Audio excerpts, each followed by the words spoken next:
നമസ്കാരം, കർക്കിടക യൂട്യൂബ് ചാനലിലേക്ക് എല്ലാവർക്കും സ്വാഗതം. ഞാനിപ്പോൾ ഗ്രേറ്റർ നോയിഡയിലാണുള്ളത്. ബുത്ത് ഇന്റർനാഷണൽ സർക്യൂട്ടിൽ സ്കോഡ സ്ലാവിയയുടെ മോണ്ടി കാർലോ എഡിഷനുമായിട്ട് എത്തിയിരിക്കുകയാണ്. ഈ വാഹനത്തോടൊപ്പമുള്ള ഒരു ട്രാക്ക് എക്സ്പീരിയൻസും വാഹനത്തിൻ്റെ എക്സ്റ്റീരിയർ ഇൻറ്റീരിയർ വിശേഷങ്ങളും ഒക്കെ തന്നെയാണ് ഇന്നത്തെ എപ്പിസോഡിൽ നമ്മൾ ഉൾപ്പെടുത്തിയിരിക്കുന്നത്.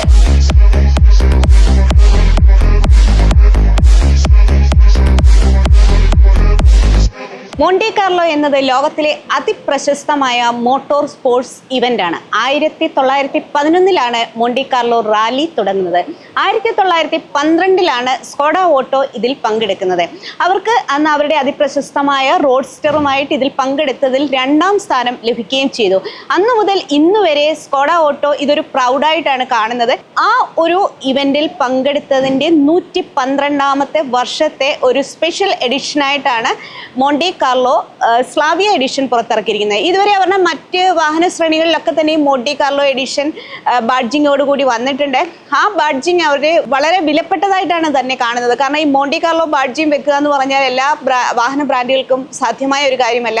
1936 മുതലാണ് മോണ്ടി കാർലോ ബാഡ്ജി അവരുടെ വാഹനത്തിലേക്ക് കൊണ്ടുവന്നിരിക്കുന്നത്. സ്കോഡയുടെ ലെഗസിയും ഡ്രൈവിംഗ് എക്സ്പീരിയൻസും അല്ലെങ്കിൽ അവരുടെ ക്രെഡിബിലിറ്റിയും ഒക്കെ തന്നെ വിളിച്ചോതുന്ന ഒന്നാണ് അവരുടെ മോണ്ടി കാർലോ എഡിഷൻസ്. അപ്പോൾ ശരിക്കും 112ാമത്തെ വർഷത്തിൽ സ്ലാവിയ ഇന്ത്യയിൽ, അതായത് MQB AON പ്ലാറ്റ്ഫോമിൽ എത്തിയ സ്ലാവിയ മികച്ച ഒരു വിജയമാണ് നേടിയിരിക്കുന്നത്. ഇപ്പോൾ ഇന്ത്യയിൽ അവർക്ക് ശരിക്കും 3 വാഹനങ്ങളാണ് വിൽപ്പനയിലുള്ളത്: കുശാക്കും, സ്ലാവിയയും, കോഡിയാക്കും. ഈ 3 വാഹനങ്ങൾക്കൊപ്പം 2025 ഒരു SUV വരുന്നു. അത് കൈലാക്ക് എന്ന് പേരിട്ടു. അപ്പം നെയിം യുവർ സ്കോഡ എന്ന് പറയുന്ന ഒരു ക്യാമ്പയിനിലൂടെയാണ് അതിൻ്റെ പേര് തിരഞ്ഞെടുത്തത്. അപ്പം നമ്മൾ കേരളത്തിലുള്ളവർക്ക് വീണ്ടും അഭിമാനിക്കാവുന്ന ഒരു കാര്യം എന്ന് പറഞ്ഞു കഴിഞ്ഞാൽ ഒരു ചെക്ക് റിപ്പബ്ലിക്കൻ ബ്രാൻഡിനെ പേരിടാൻ സാധിച്ചത്. അതൊരു വലിയ മത്സരമായിരുന്നു, ഓൺലൈൻ മത്സരമായിരുന്നു. 2 ലക്ഷം പേർ ആ ഒരു നെയിം യുവർ സ്കോഡ ക്യാമ്പയിനിൽ പങ്കെടുത്തു. എന്തായാലും കോഴിക്കോട്ടുകാരനായിട്ടുള്ള ഒരു വ്യക്തിക്കാണ് ആ ഒരു മഹാഭാഗ്യം ലഭിച്ചത്. കൈലാക്ക് എന്ന് പറഞ്ഞ ആ ഒരു വാക്കിൻ്റെ അർത്ഥം ക്രിസ്റ്റൽ എന്നാണ്. ആ ഒരു SUVയുടെ പേരും കണ്ടെത്താൻ പറ്റിയത് നമ്മുടെ കേരളത്തിൽ നിന്നൊരു കോഴിക്കോടുകാരനാണ് എന്നുള്ളത് നമുക്ക് എല്ലാവർക്കും അഭിമാനിക്കാം. അതുപോലെ തന്നെ ഈ വാഹനത്തിൻ്റെ ആദ്യത്തെ ഉടമയും അദ്ദേഹം തന്നെയായിരിക്കും. ഇന്ത്യയിൽ അല്ലെങ്കിൽ കേരളത്തിൽ സ്കോഡയ്ക്ക് ഒരുപാട് ആരാധകരുണ്ട്. അത് ഇവർ 3 വാഹനങ്ങൾ മാത്രമേ വിൽപ്പനയിൽ ഉള്ളൂ എങ്കിലും ഇതിനെ ഇഷ്ടപ്പെടുന്നവർ, അതായത് ഈ ജർമ്മൻ എഞ്ചിനീയറിംഗ് ഇഷ്ടപ്പെടുന്നവർ ഒരുപാട് പേരാണ്.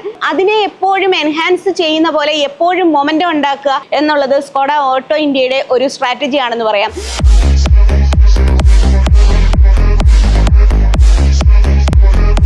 ഇന്ത്യയിലെ പ്രീമിയർ റേസ് ട്രാക്കാണ് ബുത്ത് ഇന്റർനാഷണൽ സർക്യൂട്ട്. ശ്രീബുദ്ധൻ്റെ പേരിലാണ് ഈ ഒരു സർക്യൂട്ട് അറിയപ്പെടുന്നത്. ഉത്തർപ്രദേശിലെ ഗ്രേറ്റർ നോയിഡയിലെ JP സ്പോർട്സ് സിറ്റിയിലാണ് ഇത് സ്ഥിതി ചെയ്യുന്നത്. 2011 തുടങ്ങിയ ഈ റേസിംഗ് ട്രാക്കിൻ്റെ നിർമ്മാണ ചെലവ് 2000 കോടി രൂപയാണ്. 1,10,000 പേർക്കുള്ള ഇരിപ്പിട സൗകര്യമുണ്ട് ഈ ട്രാക്കിൽ. അതുപോലെ തന്നെ ഇവൻറ്റുകളുടെ സ്വഭാവം അനുസരിച്ച് എൻട്രി ഫീസ് ഇങ്ങനെ മാറി മറിയും. ചിലപ്പോൾ ഇത് 2 ലക്ഷം രൂപ വരെയൊക്കെ തന്നെയും വരുന്നുണ്ട്. Indian motorcycle grand prix, formula 1 grand prix, Asian road racing championship ഒക്കെ ഇവിടെ നടന്നിട്ടുണ്ട്. അപ്പം ഈ ഒരു ട്രാക്കിലൂടെ വാഹനം ഓടിക്കാൻ പറ്റുക എന്ന് പറഞ്ഞാൽ വലിയ ഒരു ഭാഗ്യമാണ്. തിരഞ്ഞെടുക്കപ്പെട്ടവർക്ക് വേണ്ടിയിട്ട് ഒരു 30 മിനിറ്റ് ദൈർഘ്യമുള്ള ട്രാക്ക് എക്സ്പീരിയൻസ് ബുത്ത് ഇന്റർനാഷണൽ സർക്യൂട്ടിൽ വെച്ചു നടന്നു. ട്രാക്ക് എക്സ്പീരിയൻസിന് വേണ്ടി തന്ന വാഹനം എന്ന് പറഞ്ഞാൽ 1.5 ലിറ്റർ ഓട്ടോമാറ്റിക് വാഹനമാണ്. 7 സ്പീഡ് DSG വാഹനമാണ്. സ്കോഡ സ്ലാവിയ എത്തുന്നത് 2 പെട്രോൾ ഓപ്ഷനിലാണ്. 1 ലിറ്ററിലും 1.5ലും എത്തുന്നുണ്ട്. അപ്പം ഇതിൽ ശരിക്കും ട്രാക്ക് എക്സ്പീരിയൻസ് എന്ന് പറഞ്ഞാൽ എല്ലായ്പ്പോഴും നമ്മളോടൊപ്പം ഒരു ഇൻസ്ട്രക്ടർ ഉണ്ടാകും. ഹെൽമെറ്റൊക്കെ ധരിച്ച് വേണം നമ്മൾ ഇതിനകത്തേക്ക് യാത്ര ചെയ്യാനായിട്ട്. അപ്പം ഇതിലെ ഈ ട്രാക്ക് എക്സ്പീരിയൻസിലൂടെ നമുക്ക് 175 കിലോമീറ്റർ സ്പീഡ്, ഉയർന്ന സ്പീഡിലേക്ക് വരെ എത്താം എന്ന നിർദ്ദേശമുണ്ടായിരുന്നു. ട്രാക്കിലൂടെ നമ്മൾ പോകുമ്പോൾ തന്നെ നിർദ്ദേശങ്ങളെല്ലാം തന്നെയും അദ്ദേഹം പറഞ്ഞു തരും. അതോടൊപ്പം വളരെ ഷാർപ്പായിട്ടുള്ള കർവുകളുണ്ട്. അതുപോലെ തന്നെ ഉയർന്ന സ്പീഡിലേക്ക് പോകാം. വാഹനത്തിൻ്റെ ബ്രേക്കിംഗ് കേപ്പബിലിറ്റി നമുക്ക് കൃത്യമായിട്ട് തിരിച്ചറിയാൻ പറ്റും. ഏറ്റവും ഇതിൽ രസകരമായിട്ട് തോന്നിയത് ഇലക്ട്രോണിക് സ്റ്റെബിലിറ്റി പ്രോഗ്രാം എത്ര ബ്രില്യൻ്റായിട്ട് വാഹനത്തെ നിയന്ത്രിക്കുന്നു എന്നുള്ളത് വളരെ നന്നായിട്ട് അനുഭവിക്കാൻ പറ്റി.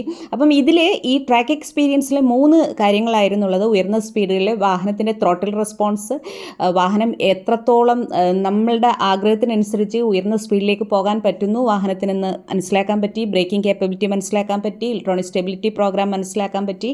അപ്പോൾ അതോടൊപ്പം തന്നെ ഇതിനകത്തേക്കൊരു സ്ലാലം ടെസ്റ്റ് ഉണ്ട്. സ്ലാലം ടെസ്റ്റ് എന്ന് പറഞ്ഞു കഴിഞ്ഞാൽ ലളിതമായി പറഞ്ഞാൽ സിക്സാക് മോഷനിൽ വാഹനം ഓടിക്കുകയാണ്.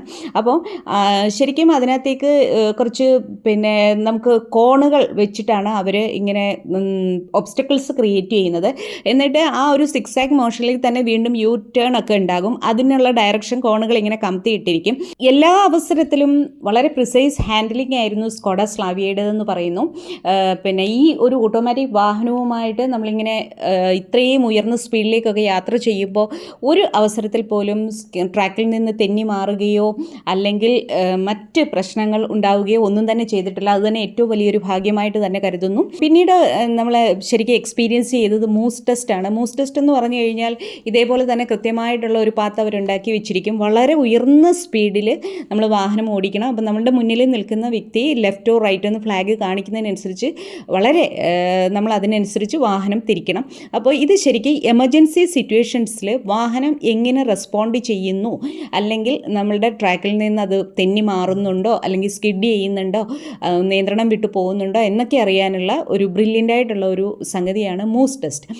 അപ്പം ഈ ഒരു അവസരത്തിലും ശരിക്കും വാഹനം പൂർണ്ണ നിയന്ത്രണത്തിലായിരുന്നു. വളരെ നന്നായിട്ട് അതും പൂർത്തിയാക്കാൻ പറ്റി.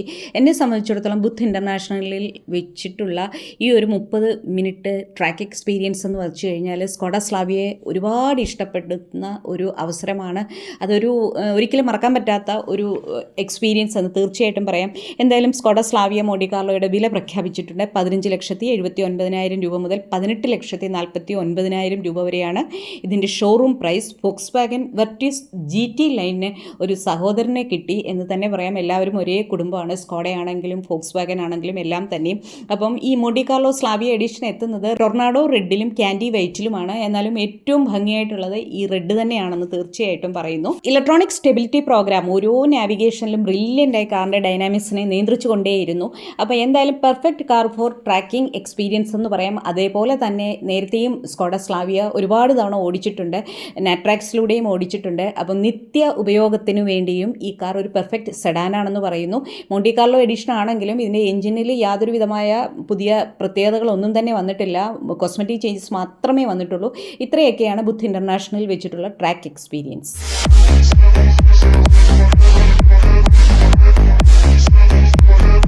അതേപോലെ ഈ വാഹനം എത്തുന്നത് ഞാൻ പറഞ്ഞു 1 ലിറ്ററിലും 1.5 ലിറ്ററിലുമാണ്. 1 ലിറ്ററിൽ എത്തുന്ന വാഹനത്തിൻ്റെ ഒരു പവർ എന്ന് പറഞ്ഞു കഴിഞ്ഞാൽ 85 കിലോ വാട്ട് പവറാണ്. അത് മാനുവൽ ഓപ്ഷൻ 6 സ്പീഡ് മാനുവൽ ഓപ്ഷനിലും 6 സ്പീഡ് ഓട്ടോമാറ്റിക് ട്രാൻസ്മിഷനിലും വാഹനം എത്തുന്നുണ്ട്. അതേപോലെ 1.5 ലിറ്റർ TSI എഞ്ചിനിൽ എത്തുന്ന വാഹനം എന്ന് പറഞ്ഞു കഴിഞ്ഞാൽ 110 കിലോ വാട്ടാണ് അതിൻ്റെ പവർ. അതും 7 സ്പീഡ് ഓട്ടോമാറ്റിക് ട്രാൻസ്മിഷനിലും 7 സ്പീഡ് മാനുവൽ ട്രാൻസ്മിഷനിലും ആ വാഹനം എത്തുന്നുണ്ട്. സ്കോഡയുടെ സിഗ്നേച്ചർ എലിമെൻ്റാണ് ഈ ബട്ടർഫ്ലൈ ഗ്രിൽ. അപ്പോൾ അതിന് ചുറ്റും ബ്ലാക്ക് എലിമെൻറ്റിലുള്ള ഈ ഒരു സ്ട്രിപ്പാണ് വന്നിരിക്കുന്നത്. അതുപോലെ തന്നെ ഇതിൻ്റെ ഫ്രണ്ടിലെ ഹെഡ്ലൈറ്റുകൾ ക്രിസ്റ്റലൈൻ ഇതിലുള്ള ഹെഡ്ലൈറ്റുകളൊക്കെ ബ്ലാക്ക് ആൻഡ് ആക്കിയിട്ടുണ്ട്. ഫോഗ് ലാമ്പിൻ്റെ ഈ കേസും ബ്ലാക്ക് ആൻഡ് ആക്കിയിട്ടുണ്ട്. ഇവിടെയും ബ്ലാക്ക് എലിമെൻറ്റ് വന്നിട്ടുണ്ട്. എല്ലായ്പ്പോഴും നമ്മൾ ഒരുപാട് ഇഷ്ടപ്പെടുന്നതാണ് സ്കോഡയുടെ ഒരു സ്റ്റൈലിംഗ്. അതിൻ്റെ ഒരു ഡിസൈൻ എന്ന് പറഞ്ഞു കഴിഞ്ഞാൽ എപ്പോഴും മിനിമലിസ്റ്റിക് ആണ്, എന്നാൽ ഒരു രക്ഷയുമില്ലാത്ത എലഗൻസ് ആണ്. സ്കോഡ വാഹനങ്ങൾ എപ്പോൾ കണ്ടാലും ഞാൻ ഏറ്റവും അധികം ശ്രദ്ധിക്കുന്ന ഒരു കാര്യമാണ് അതിൻ്റെ ഈ ഹൂഡിലെ ക്യാരക്ടർ ലൈൻസ്. വളരെ ഷാർപ്പായിട്ടുള്ള ഈ ഒരു മിനിമലിസ്റ്റിക് ആയിട്ടുള്ള ഈ ക്യാരക്ടർ ലൈൻസ് ആണ് ഇതിന് മുൻഭാഗത്തെ ഏറ്റവും വലിയൊരു സൗന്ദര്യം എന്ന് പറയാം. അതോടൊപ്പം തന്നെ ബട്ടർഫ്ലൈ ഗ്രില്ലും സ്കോഡ ഓട്ടോയുടെ ബാഡ്ജിങ് ഇവിടെയായിട്ടുണ്ട്. മോണ്ടി കാർലോ എഡിഷനിലെ ഒരു പ്രത്യേകത എന്ന് പറഞ്ഞു കഴിഞ്ഞാൽ ഇലക്ട്രിക് സൺറൂഫ്, അതായത് ഡ്യുവൽ ടോൺ ഇലക്ട്രിക് സൺറൂഫ് ആണ്. മറ്റൊന്നെന്ന് പറഞ്ഞു കഴിഞ്ഞാൽ ഇതിൻ്റെ ORBM ബ്ലാക്ക് ആൻഡ് ആണ്. അതുപോലെ തന്നെ സൈഡ് ഫെൻഡർ മോണ്ടി കാർലോ ബാഡ്ജിങ് വന്നിട്ടുണ്ട്. ഞാൻ നേരത്തെ പറഞ്ഞു 1936 മുതലാണ് സ്കോഡ ഓട്ടോ ഈ മോണ്ടി കാർലോ ബാഡ്ജിങ് അവരുടെ വാഹനത്തിലേക്ക് കൊണ്ടുവന്നിരിക്കുന്നത്. പിന്നെ ക്രോം എലിമെൻറ്റ് ഡോർ ഹാൻഡിൽസിലേക്ക് വന്നിട്ടുണ്ട്, അതും ബ്ലാക്ക് ആൻഡ് ആക്കിയിട്ടുണ്ട്. അതുപോലെ തന്നെ വിൻഡോ ലൈനും ബ്ലാക്ക് ആൻഡ് ആക്കിയിട്ടുണ്ട്. 16 ഇഞ്ച് അലോയ് വീലാണ് മോണ്ടി കാർലോ എഡിഷനിലേക്ക് എത്തുന്നത്. അതുപോലെ തന്നെ സൈഡ് സ്പോയിലേഴ്സ് വന്നിട്ടുണ്ട് ബ്ലാക്ക് കളറിലുള്ളത്. സ്ലാവിയ മോണ്ടി കാർലോ എഡിഷൻ്റെ റിയർ കാഴ്ച വളരെ മനോഹരമാണ്. ക്രിസ്റ്റലൈൻ LED റിയർ ലൈറ്റുകളാണ് ഈ കാണുന്നത്. അവരുടെ ഒരു സിഗ്നേച്ചർ എലിമെൻ്റ് ആണ് ഇത്തരം ക്രിസ്റ്റലൈൻ LED റിയർ ലൈറ്റുകൾ. അതിൻ്റെ ഔട്ടർ പോർഷൻ ബ്ലാക്ക് ആൻഡ് ആക്കിയിട്ടുണ്ട്. അതുപോലെ തന്നെ ഇതിൻ്റെ എൻജിൻ സ്പെസിഫിക്കേഷൻ ബ്ലാക്ക് ആൻഡ് ആക്കിയിട്ടുണ്ട്. 1.5 TSI എൻജിൻ. സ്ലാവിയ മോണ്ടി കാർലോ എന്ന് പറയുന്ന ബാഡ്ജിങ് ഇവിടെയായിട്ട് വന്നു. സ്കോഡയുടെ ലെറ്ററിങ് ബ്ലാക്ക് ആൻഡ് ആണ്. സ്ലാവിയയുടെ ബാഡ്ജിങ് ബ്ലാക്ക് ആൻഡ് ആക്കിയിട്ടുണ്ട്. 40 ബ്ലാക്ക് ട്രങ്ക് സ്പോയിലർ ആണ് വന്നിരിക്കുന്നത്. ശരിക്കും ഈ ഒരു സെഡാൻ്റെ രൂപഭംഗിക്ക് ഏറ്റവും അത് ഒന്നും കൂടി ഹൈലൈറ്റ് ചെയ്യുന്ന രീതിയിൽ ഈ ഒരു ബ്ലാക്ക് സ്പോയിലർ വന്നപ്പോൾ വാഹനത്തിന് കൂടുതൽ സ്പോട്ടി ലുക്ക് വന്നിരിക്കുന്നു എന്ന് തീർച്ചയായിട്ടും പറയാം. മറ്റൊരു മാറ്റം എന്ന് പറഞ്ഞു കഴിഞ്ഞാൽ ഇതിൻ്റെ റിയർ ഡിഫ്യൂസറാണ്, അതും വളരെ മനോഹരമായിട്ടുണ്ട്.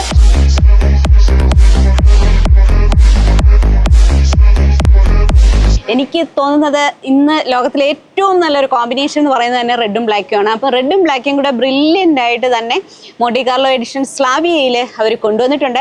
മുന്നിലത്തെ 2 സീറ്റുകളും വെന്റിലേറ്റഡ് ആണ്, വളരെ നല്ല സീറ്റിംഗ് കംഫർട്ടാണ്, ഒരു രക്ഷയും ഇല്ലാത്ത ഇതാണ്. ഇതിനകത്തേക്ക് ആലു മെറ്റൽ പെഡൽസ് ആണ് വന്നിരിക്കുന്നത്. നമുക്ക് കാണാം വളരെ സ്പോട്ടി ലുക്കുള്ള മെറ്റൽ പെഡൽസ് ആണ് ഇതിനകത്തേക്ക് വന്നിരിക്കുന്നത്. ക്യൂട്ടായിട്ടുള്ള സ്റ്റിയറിംഗ് വീൽ, ഇതിനകത്തേക്കും ഗ്ലോസി എലിമെന്റ് വന്നിട്ടുണ്ട്.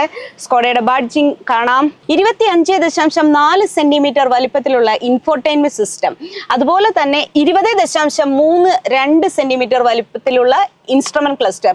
ഇത് രണ്ടും റെഡ് തീമിലാണ് വന്നിരിക്കുന്നത്. വളരെ ക്ലാരിറ്റിയുള്ള ഇൻസ്ട്രുമെന്റ് ക്ലസ്റ്ററും ഇൻഫോർടൈൻമെന്റ് സിസ്റ്റം എന്ന് പറയാം. അതുപോലെ തന്നെ ഇതിനകത്തേക്ക് വയർലെസ് ചാർജിങ് വന്നിട്ടുണ്ട്. നല്ല ഗ്ലൗ ബോക്സ് നന്നായിട്ട് ഇതുണ്ട്. അതുപോലെ തന്നെ റൗണ്ട് ഷേപ്പിലുള്ള എയർ വെന്റുകളുണ്ട്. അതിനകത്തേക്കും ബ്ലാക്ക് ആൻഡ് ക്രോം എലിമെന്റ് ആണ് വന്നിരിക്കുന്നത്. ഡാഷ്ബോർഡ് ഡിസൈൻ ഒരു രക്ഷയുമില്ല, ഗ്ലോസി ബ്ലാക്ക് വന്നിട്ടുണ്ട്. ഞാൻ നേരത്തെ പറഞ്ഞിരുന്നു ബോഡി കളേർഡ് ആ റെഡ് എലിമെന്റ് ഇവിടെയായിട്ട് വന്നിട്ടുണ്ട്. നീറ്റാണ്, മിനിമലിസ്റ്റിക് ആയിട്ടുള്ള നീറ്റായിട്ടുള്ള ഒരു ഡിസൈൻ. അതാണ് ഏറ്റവും വലിയൊരു പ്രത്യേകതയായിട്ട് ഞാൻ എല്ലായ്പ്പോഴും സ്കോഡ വാഹനങ്ങളിൽ കാണുന്നത്. ജർമ്മൻ എഞ്ചിനീയറിംഗ്, അതുപോലെ തന്നെ ഡിസൈനിൻ്റെ മികവ്, ഇതൊക്കെ തന്നെയാണ് സ്കോഡ ഓട്ടോയുടെ വാഹനങ്ങൾ ഇഷ്ടപ്പെടുന്നവരെ ആകർഷിക്കുന്ന ഏറ്റവും വലിയൊരു കാര്യങ്ങൾ എന്ന് പറയാം. അതുപോലെ തന്നെ ഏറ്റവും വലിയൊരു കാര്യം എന്ന് പറഞ്ഞാൽ ഇന്ന് വിപണിയിൽ ഇവർക്ക് 3 വാഹനങ്ങളാണ് ഉള്ളതെന്ന് ഞാൻ പറഞ്ഞു. മറ്റൊരു വാഹന ബ്രാൻഡിനും അവകാശപ്പെടാനില്ലാത്ത വലിയൊരു കാര്യം എന്ന് പറഞ്ഞു കഴിഞ്ഞാൽ ചൈൽഡ് സേഫ്റ്റിക്കും അഡൽട്ട് സേഫ്റ്റിക്കും ഈ അതായത് 3 വാഹനങ്ങൾക്കും 5 സ്റ്റാർ റേറ്റിംഗ് ഉള്ള ഏക വാഹന ബ്രാൻഡാണ് സ്കോഡ ഓട്ടോ ഇന്ത്യ. സ്കോഡ സ്ലാവിയയുടെ സെക്കൻഡ് റോയും റെഡും ബ്ലാക്കും ചേർന്ന ഒരു കോമ്പിനേഷനിലാണ് വരുന്നത്. അപ്പർ റൂഫ് മൊത്തം ബ്ലാക്ക് ആണ്. ബ്ലാക്ക് വന്നപ്പോൾ തന്നെ മൊത്തത്തിലൊരു പ്രീമിയം ഫീലാണ്. ഇപ്പോൾ ഇവിടെ റൂഫ് ലാമ്പ് ഒക്കെ കൊടുത്തിട്ടുണ്ട്. സൺറൂഫ് വന്നിട്ടുണ്ട്. അത് ശരിക്കും പനോരമിക് ഒന്നും അല്ല. അതുപോലെ തന്നെ 2ാം നിരയിൽ മികച്ച ഒരു കംഫർട്ടാണ് തോന്നുന്നത്. നല്ല ലെഗ് റൂം ഉണ്ട്, നല്ല ഹെഡ് റൂം ഉണ്ട്. മുന്നിലെ 2 സീറ്റുകളുടെയും പൗച്ച് കൊടുത്തിട്ടുണ്ട്. ഫോണുകളൊക്കെ പ്ലേസ് ചെയ്യാൻ വേണ്ടിയിട്ട് ചെറിയൊരു പൗച്ചൊക്കെ കൊടുത്തിട്ടുണ്ട്. ഒരു രക്ഷയുമില്ലാത്ത നല്ല സ്പേഷ്യസ് ആണ് സ്കോഡ സ്ലാവിയയുടെ ഇന്റീരിയർ എന്ന് പറയാം. അതുപോലെ തന്നെ നമുക്ക് ഹാൻഡ് റെസ്റ്റ് ആയിട്ടോ കപ്പ് ഹോൾഡർ ആയിട്ടോ ഒക്കെ ഇരിക്കാം. 3 പേരുള്ളപ്പോൾ ഇത് മടക്കി വെക്കാം. എല്ലാ ഹെഡ് റെസ്റ്റുകളും സ്ലൈഡിംഗ് ആണ്. അതിലെല്ലാം തന്നെ മോണ്ടി കാർലോയുടെ ബാഡ്ജിങ് വന്നിട്ടുണ്ട്. ഐസോഫിക്സ് സംവിധാനം വന്നിട്ടുണ്ട്. 3 പേർക്കുള്ള സീറ്റ് ബെൽറ്റും എല്ലാം തന്നെ വന്നിട്ടുണ്ട്. ഒരു സെഡാൻ എന്ന് പറയുമ്പോൾ യാത്രാസുഖമാണ് ഏറ്റവും മികച്ചത്. അപ്പോൾ അതിൻ്റെ സെക്കൻഡ് റോ എന്ന് പറഞ്ഞു കഴിഞ്ഞാൽ അതിൻ്റെ കംഫർട്ട് എന്ന് പറഞ്ഞാൽ ഒരു രക്ഷയുമില്ല. ഇപ്പം നമ്മൾ ട്രാക്ക് എക്സ്പീരിയൻസിൽ വളരെ വാഹനം വല്ലാതെ ത്രോട്ടിലൊക്കെ ഭയങ്കര കൂടുതലായി കൊടുക്കുമ്പോഴും വാഹനം അതുപോലെ പെർഫോം ചെയ്യുന്നു. എന്നാലും അതിൻ്റെ NVH ലെവൽ, അതുപോലെ തന്നെ ഈ വാഹനത്തിൻ്റെ സസ്പെൻഷൻ, ഇതൊക്കെ വളരെ മികച്ചതാണ്. എല്ലാവരും ഹൈ സ്പീഡിലാണ് ആ ഒരു ട്രാക്ക് എക്സ്പീരിയൻസിലേക്ക് പോകുന്നത്. നമ്മളോടൊപ്പം എപ്പോഴും ഒരു ട്രെയിനർ ഉണ്ടായിരുന്നു. അദ്ദേഹത്തിന് നിർദ്ദേശപ്രകാരമാണ് ആ ട്രാക്ക് എക്സ്പീരിയൻസ് ചെയ്തത്. സേഫ്റ്റിക്ക് യാതൊരു വിധ കോംപ്രമൈസും നൽകാത്ത ഒരു ബ്രാൻഡാണ് സ്കോഡ ഓട്ടോ ഇന്ത്യ എന്ന് നമുക്കറിയാം. അവരുടെ എല്ലാ വാഹനങ്ങളിലും സ്റ്റാൻഡേർഡ് ആയിട്ട് 6 എയർ ബാഗുകൾ വന്നിട്ടുണ്ട്. സ്ലാവിയയിൽ ഇലക്ട്രോണിക് സ്റ്റെബിലിറ്റി കൺട്രോൾ വന്നിട്ടുണ്ട്. മൾട്ടി കൊളിഷൻ ബ്രേക്കിംഗ് സിസ്റ്റം വന്നിട്ടുണ്ട്. റെയിൻ ആൻഡ് ലൈറ്റ് സെൻസിങ് വന്നിട്ടുണ്ട്. ഹിൽ ഹോൾഡ് അസിസ്റ്റ്, അതുപോലെ തന്നെ ആന്റി ലോക്കിംഗ് സിസ്റ്റം എന്നിങ്ങനെ എല്ലാ കാര്യങ്ങളും സ്കോഡ സ്ലാവിയയിലേക്കും വന്നിട്ടുണ്ട്. അതുകൊണ്ട് ധൈര്യമായിട്ട് ആത്മവിശ്വാസത്തോടെ നമുക്ക് ഈ വാഹനം ഓടിക്കാം. 5 സ്റ്റാർ റേറ്റിംഗ്, സേഫ്റ്റിയിലുള്ള ഒരു വാഹനം ഓടിക്കുന്നു എന്നുള്ള വലിയ അമിത ആത്മവിശ്വാസം, ഇതൊക്കെയാണ് ഈ ട്രാക്കിലൂടെ നമുക്ക് ഈ വാഹനം ഇത്ര ഈസി ആയിട്ട് ചെയ്യാൻ പറ്റുന്നത്. സ്കോഡ ഓട്ടോ ഇന്ത്യക്കൊപ്പം നാട്രാക്സിൽ വെച്ചിട്ടൊരു വാഹനത്തിൻ്റെ, അതായത് സ്കോഡയുടെ 3 വാഹനങ്ങളും അന്ന് ഓടിക്കാൻ പറ്റി. അപ്പം ശരിക്കും ഇതെന്ന് പറഞ്ഞു കഴിഞ്ഞാൽ വ്യത്യസ്തമായിട്ടുള്ള ഒരു ട്രാക്ക് എക്സ്പീരിയൻസ് ആയിരുന്നു. ഇന്ന് നമ്മൾ ഓടിച്ചത് മോണ്ടി കാർലോ മാത്രമാണ്, അതായത് ട്രാക്കിലൂടെ ഓടിച്ചത് മോണ്ടി കാർലോയാണ്. മോണ്ടി കാർലോ സ്ലാവിയക്കൊപ്പമുള്ള ഇന്നത്തെ വിശേഷങ്ങൾ എല്ലാവർക്കും ഇഷ്ടമായി എന്ന് കരുതുന്നു. മറ്റൊരു വാഹനത്തിൻ്റെ വിശേഷങ്ങളുമായി വീണ്ടും കാണുന്നത് വരെ എല്ലാവർക്കും ഗുഡ് ബൈ.